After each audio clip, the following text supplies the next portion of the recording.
Ladies and gentlemen, hello and welcome to And It's Live, the history of the Premier League from 92-93 until, well, we'll decide when it gets a wee bit too close for comfort and it stops being history and feels very much like the present day. But there are years and decades and stories and signings and a lot more besides to get into before we reach our end. I'm Martin Ramsey, your host, and I'm joined as always through the Champions League show and now with the EPL show with my good friends. Firstly, Adam Thornton, the tactical genius and too young to remember the whole new ball game kicking off. How are we, Adam?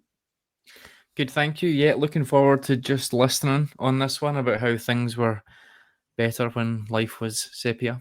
I'm happy to be here. This is going to be a mammoth. The Champions League show has almost ended me. We said, 75, 76 shows for that. We're aiming for double that here, which is going to be fun. But I'm looking forward to a narrower scope. I know that doesn't really make sense, but we didn't cover half of what we could have covered in the Champions League just because of the sheer volume that we had there. We settled into a nice rhythm of two episodes for the group stages, and then we had two episodes to the knockouts. But digging into games in great detail, we did the final really, but we didn't do a huge amount of other ones. Yeah. I'm looking forward to that here because rather than what is it now in the Champions League, I don't know off the top of my head in terms of qualifiers plus group stages, etc. It's over 60 teams for sure. I'm looking forward to just the 20 and digging into them, giving them their flowers. If we don't get you this season, we'll get you next season. So I think that narrower scope, more time to talk about things in that way, I think is going to be good. We managed to pack in a lot of detail in the Champions League shows for sure. But I think I will come out of this knowing a hell of a lot more about Sheffield Wednesday, for example, than I did right now. So yeah, I'm looking forward to that depth, but narrower. And 22 sides, the very first couple of seasons. David Edgar is also here. What shirt are we wearing tonight, David? And I know it looks like a Hull City shirt, but it isn't. It's actually a Factory Records shirt, legendary Manchester music label. So it's pretty neutral, unless you are, of course, somebody who has a fixture against Joy Division or the Happy Mondays away at some point. It's a fairly neutral shirt. But no, I'm very much looking forward to this. And it's interesting because, of course, Adam was too young for it, whereas a lot of this to me essentially feels like it happened quarter of an hour ago. So that will be... that'll be interesting. And, you know, this was the football that I kind of grew up with.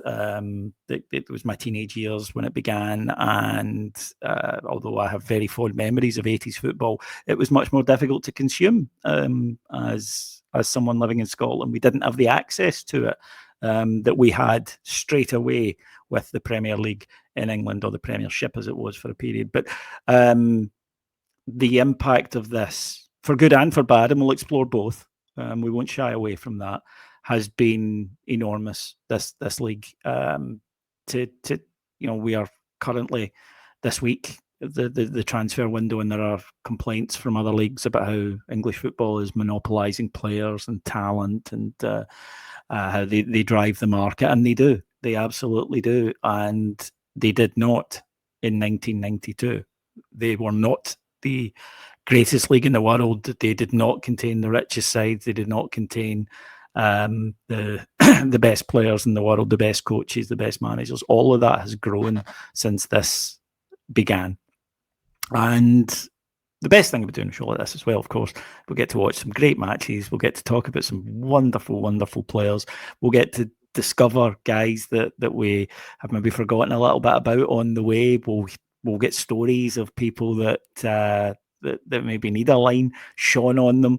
And as Adam says, we'll get some famous old names of English football, and we'll get some teams. It'll be a case of, where are they now kind of thing for some of the teams that we are going to go through.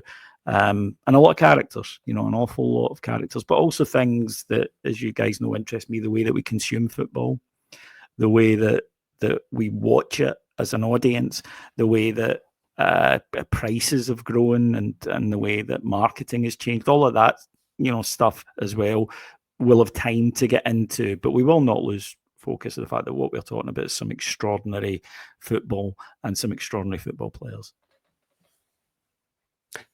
Some have made the argument that actually this year, 2025, is the real 30th anniversary of the Premier League. It didn't really start until 95, 96, becoming that bit more of a multicultural, international, global behemoth. And I think there's something in that. Certainly the first couple of seasons, maybe the first three, are basically the old First Division with better branding, music, and the cheerleaders.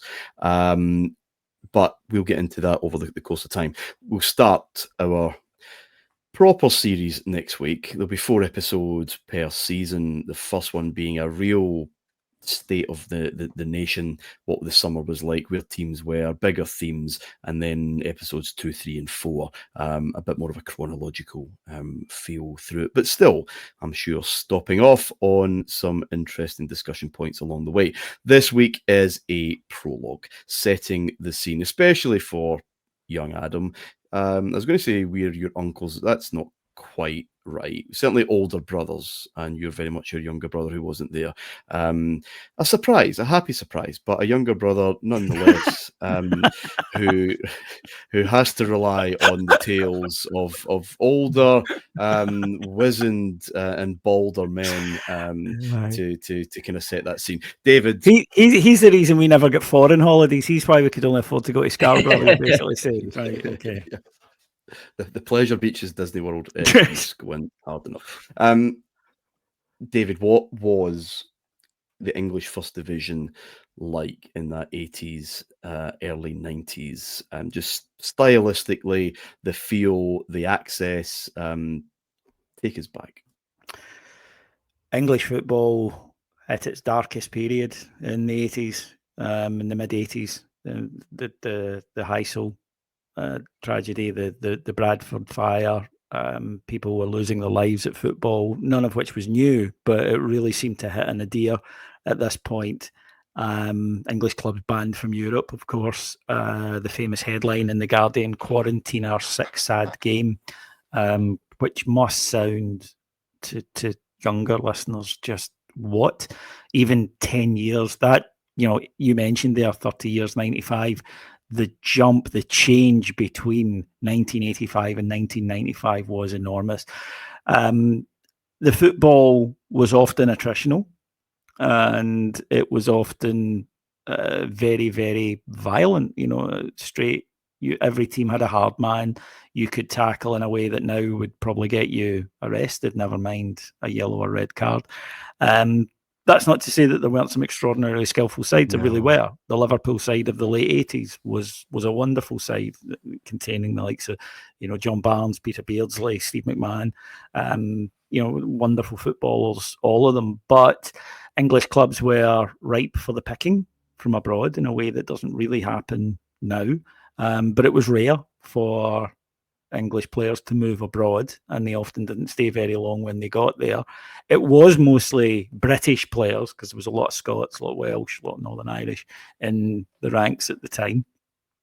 Television is another thing, Martin, that is extraordinarily different. The first 8 months of the 1985-86 season was blacked out. There was no coverage of it due to the fact that the FA, who of course were the only body at that time, could not strike a deal with the television companies, only 2, of course, BBC and ITV.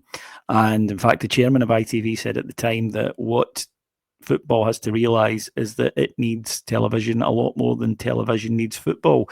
Now, I'm not sure either would think that. I think both of them would realise what a symbiotic relationship that they have. But that was the feeling back then. And to be fair, there were a lot of chairmen who were very much stuck in the idea of, well, if we put it on television, people will not come to the matches.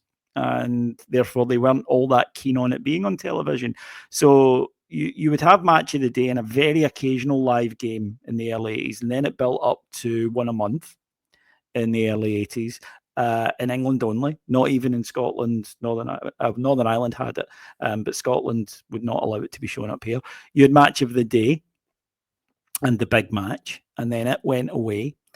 And then there was a sense among the big six, as they were known at the time, of the clubs. Hang on, we're kind of undervaluing this, and they brought in people from Saatchi and Saatchi, Martin, that most famous of 80s advertising names. Labour isn't working, of course, famously. They brought them in and they said, look, you're massively undervaluing this. You don't have it right. You don't understand. And there were some visionaries such as David Dean at Arsenal who could see where football was likely to go.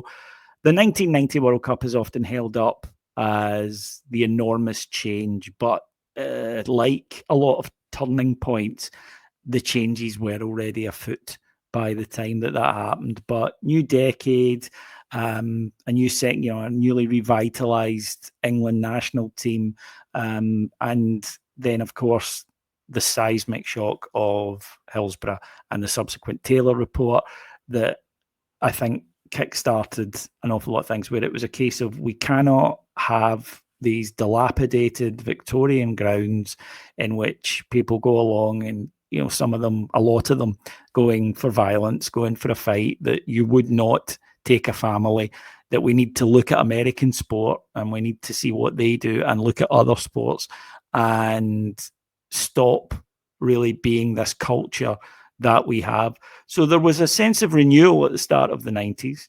And it's from that things like the Premier League is born, the Champions League is born, because there was a sense of, and I think that this was true culturally in the 90s as well, there was a sense of almost like, we've got the 80s done. And you and I, Martin, joke about this, that, you watch the 90s portrayed in movies these days and everyone's wearing leg warmers and neon and it's all Rick Astley songs. That wasn't what the 80s was like at all if you lived through it, with the threat of nuclear war ever hanging in the air and violence and race riots and terrorism in the UK.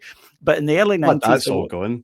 Yeah, what goes around comes around. But the sense in the early 90s was very much one of, well, we can do things and we don't need to be beholden to the old ways, the things that had held us back. And the Premier League was within football, was a very, very obvious sign of we can do things differently. We're going to do things differently.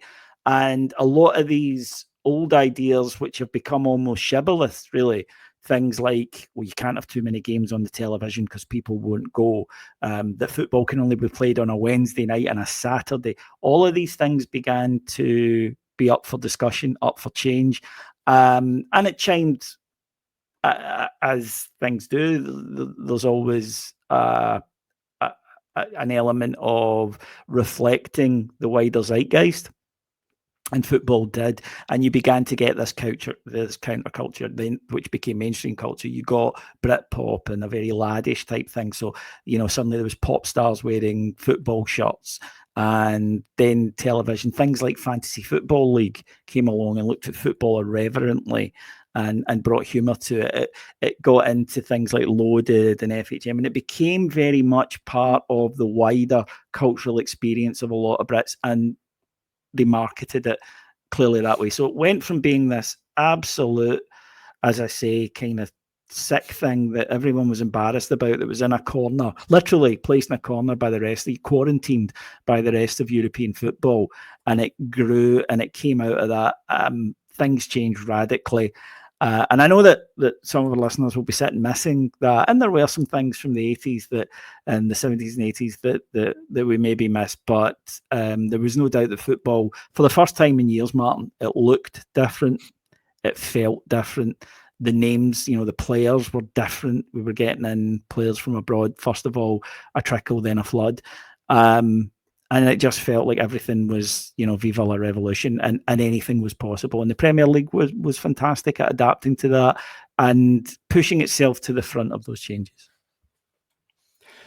The revolution was televised. Television is at the heart of so much of this change. And you're right, David, the fear of television in Scottish football as well, right through the British game. If you show a game, no one will turn up. The FA Cup final should be a jewel in the crown kind of thing, and a kind of one-off. And it was ignoring or missing the point that the saviour of the game that was the slum sport by 1985, was staring everybody in the face back from the corner of their living rooms, but it wasn't trusted, it wasn't understood. You mentioned Heysel and Bradford. There was another riot or extreme hooliganism in another game on that the same day as Bradford. I think Birmingham Leeds. Apologies if it was another. Yeah, a young Birmingham fan died. Yeah, that's right. But it was, well, one thought it was the nadir. One thought it was surely as low as English football could go. Sadly, there was more to come.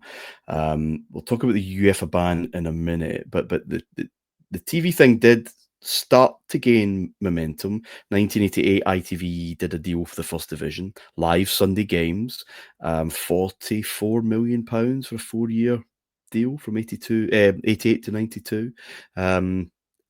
That was a move in that right direction. You're talking about a very physical game, but there were exceptions. That Liverpool side of 87-88 were absolutely superb, and without rush, and the response to being sans rush was electric, and Barnes and Aldridge and Beardsley really coming to the fore. We already had our big Aguero moment before there was such a thing as an Aguero moment, with that incredible Friday night in May 1989 at Anfield, and the denouement of that particular title in the most ridiculous circumstances, and then Italia 90, and the penny literally finally dropping for a lot of execs, a lot of chairmen, that casual fans will watch this. People will go to the pub to watch this, who aren't fans of Arsenal and Liverpool, but will be just keen observers. And if you build it and you market it, they will come to the grounds, because who doesn't want to be a part of the thing that everyone is talking about? And that left us with the decision to break away. Adam, from a tactical perspective, I know you don't look at anything just out of religious habit before 1992, but that Heysel ban was 5 years for most clubs. Liverpool got an extra one. How can you understand, as a football observer, what kind of impact that must have on a national game? A national game who were English teams were winning something in Europe every season from the mid-70s to the mid-80s. It almost felt like a kind of birthright. If you're champions of England, then you're going to pick up the European Cup soon. And how quickly football left that behind, and to be in the dark, tactically to be in the dark, not having to test yourselves against different opposition, different systems, not able then to rely on that power and pace and strength with a little touch of genius here and there. It's unfathomable. Maybe Russian clubs will be able to shed some kind of light on that in the near future, just how affected they would be from just being completely shut out, isolated, and just focusing again on Saturday 3 p.m, because that's how we do it. Yeah, you've asked me parts of a question I was just about to ask you, which is quite interesting. I like to find a hook, I think, in terms of what to base my opinions from, in terms of tactical, a tactical full stop, if you like. Back pass show was a big one in the Champions League shows, and I'm not sure if it's going to be as big a one in the opening 5 or 6 years of these shows, which maybe just sums up what you said there. Oh. We'll get John Lukic on and ask him if he coped well with the back pass. It is utter chaos in England. But that back pass, you and I have discussed this before, that came from a World Cup report in Italia 90 saying the ball's in the keeper's hands for 6 minutes. I think it was actually Republic Island against Egypt. Holland. This is just, it's too much. We need to get this moving. That's for that is for TV. That's an aesthetic decision. Yeah. We want this to look better. At the next World Cup in America, the tackle from behind all of a sudden seemed to just disappear, and defenders and niggling midfielders just didn't know what to do. Can we touch players now. Again, to give the ball players the freedom. It's an aesthetic decision, and that has to have people like the three of us and the thousands and the millions watching in mind, surely. Yeah, no, I agree. And it's going to be interesting to track that through the first couple of years. On the Heysel point, what was the... No, I was about to ask what the reason for the ban was there, but I did not mean that. But what was the reason for that specific ban in terms of the European competition ban? Were there other options considered in terms of, I don't know... It was British or English hooliganism. I'm not being fair there, British, because they're doing the odd thing with other teams. But and look, hooliganism was not only a British thing. Italy, the Netherlands, they had plenty of, but the English national team had an awful lot of incidents at major tournaments and in international matches. English teams going abroad, going back to the 70s. Manchester United had to play a match in Plymouth at one point in Europe because they were told they had to play, I think, 250 miles away from Old Trafford because of hooligans. And the club said, we're really sorry about this, but we don't know what to do. We can't stop them travelling. And the major thing, of course, Adam, was that the British government supported it. They did not fight it. The FA couldn't fight it. They knew that. And the rest of Europe were, I think, slightly sick of English teams winning it all the time. So I don't think they were totally against it. But there was this feeling that British football had to be removed from this to get its own house in order, because there had to be something massive, something that said this is no longer acceptable. And it caused bitterness within the game. For example, Everton, who won the league in 1984-85, to this day it rankles with supporters of Everton because they had a very, very good shout of winning the European Cup the following season. There's no guarantees, but they would have started among the favourites. But there was this sense of, we've tried fines and we've tried even expulsions from tournament. Nothing works.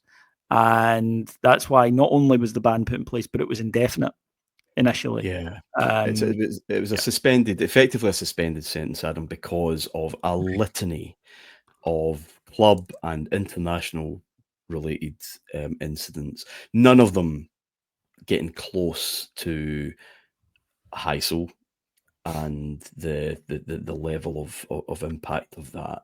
But that was so horrific that it was probably inevitable. And of all the clubs involved, Liverpool weren't really known for that. There'd be a few choice bits of leisure wear maybe make its way back to port from European trips, but violence wasn't really a thing associated with the Liverpool support. There was real ill feeling after the 84 European Cup final in Rome about how the Liverpool fans were treated, and to face an Italian side again and a crumbling stadium and a whole host of things. But it was enough's enough. Margaret Thatcher and her government could not wait. They were just embarrassed by it. Didn't understand football anyway, but just completely embarrassed by this stain. And that famous discussion, I think, with the chairman of the FA, where she said, when are you going to, or what are you going to do about your hooligans, chairman? He says, no, they're your hooligans. When are you going to get them out of our games? But there just wasn't really an answer. I mean, that final, the whole thing is on YouTube, and Graham Souness and Terry Venables, both of whom either managing or playing abroad at this point. Souness was at Sampdoria, Venables was manager of Barcelona. And they're in the studio with Jimmy Hill, and things are unfolding, and they're saying the same things as the kind of reactionary Tory MPs would be saying back home. ID cards, national service, lifetime bans, this kind of thing. There was a fear, just on David's point, that this could be British. Scottish clubs were initially terrified.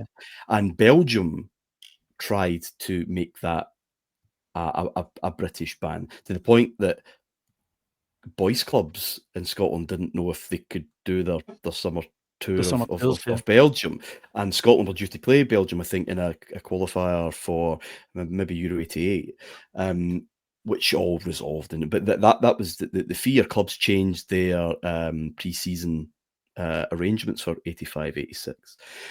So yeah, it was probably inevitable. A smarter FA, a government that was maybe a wee bit more centred, because they pulled out, right? They didn't wait for UEFA to do the ban. They removed themselves, and then UEFA followed suit. But then that's in keeping with the political landscape at that point, right? Yeah, conservatism, just slum game by slum people and slum stadiums. They are others. They're other than us. Possibly, look, this is obviously a tragedy. It's obviously sickening. We will come out for 2 years. And if you want to give Liverpool a third year, longer, then do that. And that keeps it in obviously in a defined space. The biggest problem for English clubs was that there was no defined space, completely indefinite. And there'd be hints every summer. We might bring no, we won't. And the 3 foreigner rule coming into place, a decision made at the Old Course in the spring of 1988. That is not unrelated to the grip that English teams had in the European Cup, because they wouldn't be able to use Scottish players or too many Scottish players or Welsh or Irish or whatever. That rankled something chronic with European nations. They couldn't. Their view was, hang on, that's one country. Why has it got 4 leagues? Why has it got 4 international sides? Why are they taking up places at World Cup? Because 86 Scotland, Northern Ireland and England are there. And if Scotland hadn't been there, Wales would have been in their place. So that rankled massively. So don't get me wrong, there was a bit of opportunism there. Well, for sure. But it's the old line, the old Richard Nixon line. Yeah, there were people out to get him, but he gave them a lot to get him with. Yeah. That was English football. It was a mess. And it felt moribund. That's the thing. When you looked at the crumbling stadia and the attendances were dropping, that's another thing. Attendances were really, really dropping to the point of concern. I mean, Nottingham Forest, for example, famously, they built a massive new stand after winning the league and the 2 European Cups and the Super Cup. And they think, right, okay, but they need to fill it to basically break even. They can't. They don't. And Cruyff would come out and rail against the city of Nottingham, saying, look what I've done, look what we have done. We've brought you this great team and you will not come out and support it. Against that, of course, football doesn't exist in a bubble. In a lot of the northern communities, there was real unemployment and the money just simply wasn't there for people to go and see it. But it was in a hell of a state. And then I go back to, I can't think of many, 10 years later, it is unrecognizable. Yeah. And there is a legitimate argument it would not have happened without this, because they would have just kept trying to carry on. And what happened was, you got the David Deans, this were Irving Scholar at Tottenham Hotspur, the Moors at Liverpool. They got to get Martin Edwards, Manchester United. They got together and they said, we can't go on like this. This is, the game is going to die. So, and from the football perspective, Adam, sorry, the big issue that English clubs would have is the talent drain. Yeah. And the amount of players, international players, their key players disappearing, a lot to Italy, to Spain, and of course, up the road to Ibrox, very surprisingly for them. But they're going away. And again, if that definition was there, 2 seasons, I can last 2 seasons without European football. I'll stay at Norwich, I'll stay at Spurs, I'll stay at Everton or whatever. Or I'll join Man United in Terry Butcher's case, for example, or I'll join because yes, but they wouldn't even stay there. Yeah. Okay, so I think it's probably about 15 minutes since you asked the question, but let me try and in terms of the impact. So your point, David, was really interesting there about it wouldn't have happened without this, and from what I can deduce is that might be, but it also happened later without this as well, even once it comes back in. So they're now behind significantly by 1990, 1991. An interesting part of that, I think, then is that globalization piece that we spoke about in the main event, and it was a theme through that, and maybe a theme. Well, it will be a theme as we go. Because you mentioned the Everton team there, the great Liverpool team of the 80s. No point of reference, really. If we talk about it now, we think up until Man City won that Champions League, yeah, okay, you've won the Premier Leagues as big as the Premier League is now. You've won the Premier Leagues. You've not tested yourself on the big stage in terms of the Champions League, and the big stage at that point would be the European Cup. So that part of it's really interesting. There, in terms of how behind the times English football was, I always look at it from 92 onwards and think it's light years behind, but I hadn't really thought about the reasons for that. I guess it was just culturally we're a little bit different, or quite a bit different from mainland Europe. Football is played in a different way, etc. But I don't think we can discount, I don't think we can underestimate the changes going on in the late 80s, particularly in Serie A. You think about the Germans going to Inter Milan. You think about the Dutch players going to AC Milan, Bremer, Klinsmann, Lothar Matthäus, Rijkaard, Hullet, Van Basten. Imagine if some of them went to Liverpool, for example, which would it may have been, maybe not, because Serie A was still the place to be, but it was absolutely not an option, and it was the opposite, like you said. There was a talent drain there.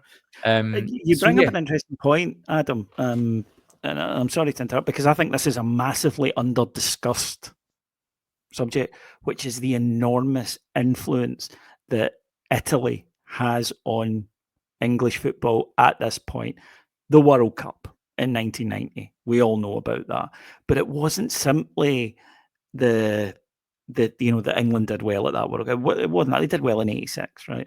It was the way it looked, the way that the glamour, the pitches, which were immaculate. You didn't get that in England, right? It was the excitement of the fans. It was the fact there were women on the terraces there as well. And then we get Channel 4, who initially said they weren't going to show sports on part of their license, but they get Serie A, and Serie A has been beamed over here, and everything about it looks impossibly glamorous. The players, you just mentioned some of them there, right? But every club had, as Martin said, the 3-4 rule, they had 2 or 3 superstars that we only normally got to see at World Cups, right? Doing these extraordinary things. And people in the UK were watching this and saying, wow, well, why can't we? Then when you look at the first major foreigners who come across, yes, they're not all Italian. In fact, very rarely are, because the Italians at the time were not keen to travel out with the country. But where do they come from? They come from Serie A.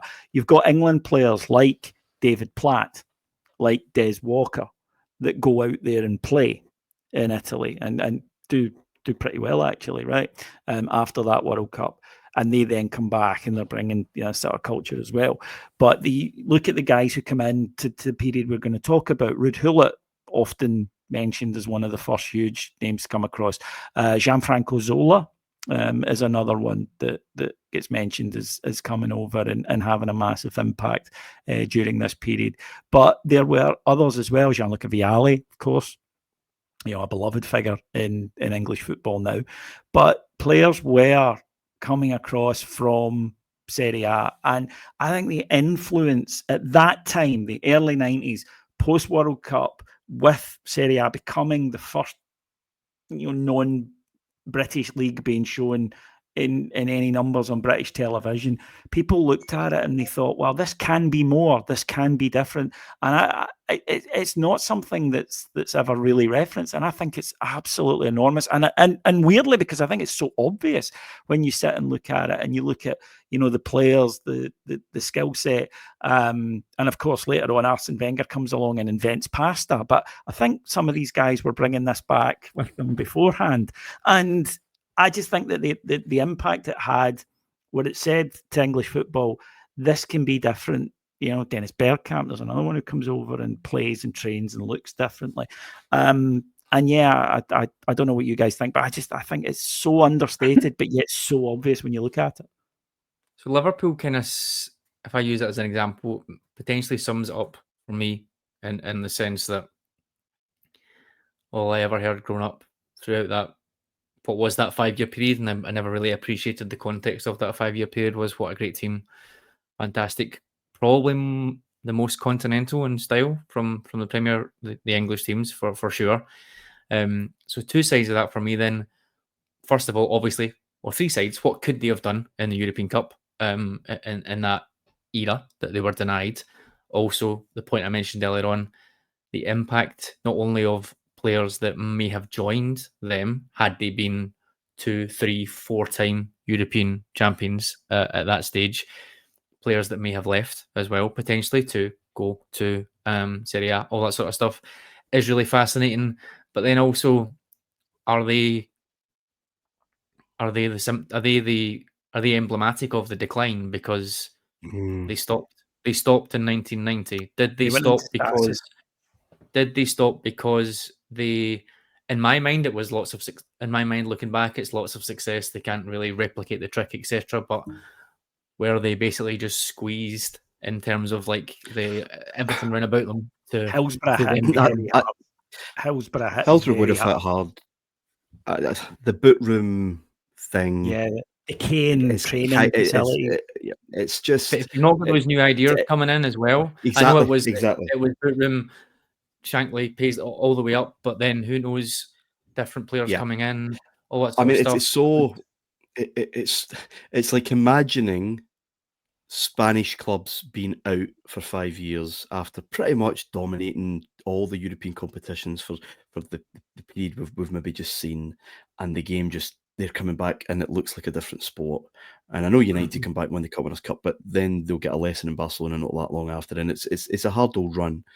There was a bit of inward looking, and well, British is still best, and there's a kind of romanticisation about the English game. Your point about, well, what if those Dutch players came here? There's a reason that wouldn't have changed. One of the biggest what ifs is, what about that Liverpool side and that Milan side coming together in 88, 89? But you know, who knows how Liverpool develop without Heysel and everything else. But go back to my point. They went to Italy, and Italy became a thing because the money was on a different planet than what England were. Even before Heysel, players, I mean, Kevin Keegan went to Germany for money because Liverpool couldn't afford them. For as much as English football was a fixture and the most famous, league in the world and all that, it was not generating the income. No. And this is part of the thing. So Italian 90 comes, the usual fears about English fans, and it looks like it's going to be more of the same, a repeat of Euro 88, and they're putting an island in Sardinia, and there's trouble. And then there isn't trouble. And there's a softer, warmer party atmosphere as England actually travel up the mainland Italy. And the England team win the Fair Play Award. And right before, on the eve of the World Cup, Lennart Johansson, the UEFA president, asked this perennial summer question, when will the ban be lifted? He said, 10% chance. 2 days after the World Cup final, the ban is lifted. And English clubs are back in Europe, which means that some clubs were earmarked to be in Europe that 1990-91 season and had to put their passports away, including Celtic. Who weren't allowed in because the English space had to be given back up. So that was a huge thing. Again, that's all aesthetics. It's all vibes. It's all feel. And then the 5 chairmen of the Big Five, Irving Scholar at Spurs, Martin Edwards, we talked about a minute ago. Noel White, I think, was the Liverpool chairman. David Dean, chief exec, I think, of Arsenal at the time, and Philip Carter of Everton. They met with Greg Dyke, who was chair of London Weekend Television. ITV was a franchise system back in those days, regional franchise. They were one of the main players. ITV have the rights. He wants more bang for his buck. I don't see enough of you 5 on these games because we have to separate it out for all 22 clubs and everyone gets a kind of fair share. And that's when, this is October 1990, that's when the chat really does start to begin. Fortunately, the FA's relationship with the Football League is not good. And the FA say English football needs, root and branch reform. Like, here's our vision. We'll get on board with this breakaway league, actually, that you can go and do your own thing and create your own revenue and do your own TV deals and all the rest of it. Leaving the Football League pretty much out in its arse. And that's it. And a frantic David Murray, by the way, phoning the Football League in the spring of 1991, saying, I thought we were going to do something, a kind of British thing. Didn't happen. Then the big broadcasting farrago and the deal and the bidding rights, and Greg Dyke still, because he's, they've worked with him, he's trustworthy, but they think they can get more. And there may well be a conversation between Alan Sugar and colleagues at Sky. Alan Sugar, of course, who makes satellite dishes at the time through Amstrad. And Rupert Murdoch says something along the lines of blow them out the fucking water, which they did. And Sky needed this to work because they were hemorrhaging money at the time. And work it most certainly did. And we will pick that up in this glorious summer of 1992, year zero, and the birth of the Premier League. I look forward to the next years, gentlemen, as we go through this in all of its detail. Thank you, Adam. Thank you. Cheers, Davey. Yep, and New Order, of course, had a number one, the first good football song of all time, to help with that vibe. So, that this was somehow fitting. But no, I cannot wait. From a personal point of view, 1992 was the year I kind of grew up a little bit and stopped being a little boy, and I got my first girlfriend, had my first drink, did my first substances, all of that kind of stuff, fell in love with music, etc. And then this Premier League thing was starting off. So if there was a pill to take me back to a summer, it would be summer of 1992. With your flock of seagulls here. No, it was no. It was, but it was of its time. I had the curtains, the early 90s, big floppy curtains down to here. That picture might be the thumbnail of this first show. That would be so did I. Right. Believe it or not. Yeah, I can send you the photograph. It was everybody did. It was a simpler time. The Shaman were at number one. It was, but my goodness, it felt exciting. And next week, Nottingham Forest, Liverpool. That was one I was counting down the days for. Indeed. And you only have 7 to count down, listeners and viewers, indeed, until we're back. Hope you enjoy this journey with us. And until we speak again, bye for now.